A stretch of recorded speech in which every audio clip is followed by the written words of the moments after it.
17 number প্ৰশ্নটো হৈছে Bordoloi trophy কোনবিধ খেলৰ লগত জড়িত এটা অপচন নম্বৰ দিছে ক ক্ৰিকেট খ ফুটবল গ ভলিবল ঘ কাবাডী আৰু এই অপচনসমূহৰ ভিতৰত শুদ্ধ অপচনটো হ'ব খ ফুটবল ফুটবল বৰদলৈ ট্ৰফিৰ লগত জড়িত 18 নম্বৰ প্ৰশ্নটো হৈছে উমানন্দ মন্দিৰ কোনে নিৰ্মাণ কৰোৱাইছিল এটা অপচনসমূহ দিছে ক ৰুদ্ৰসিংহ খ শিৱসিংহ গ গদাধৰ সিংহ ঘ প্ৰমত্ত সিংহ আৰু এই অপচনসমূহৰ ভিতৰত শুদ্ধ অপচনটো হ'ব অপচন গ গদাধৰ সিংহ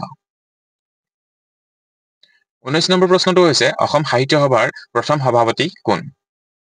এটা অপচনসমূহ দিছে ক ভৱেন্দ্ৰনাথ শইকীয়া খ নীলমণি ফুকন গ পদ্মনাথ গোহাঁই বৰুৱা ঘ হোমেন বৰগোহাঁই আৰু ইয়াৰ শুদ্ধ উত্তৰটো হ'ব অপচন গ পদ্মনাথ গোহাঁই বৰুৱা অসম সাহিত্য সভাৰ প্ৰথম সভাপতি আছিল পদ্মনাথ গোহাঁই বৰুৱা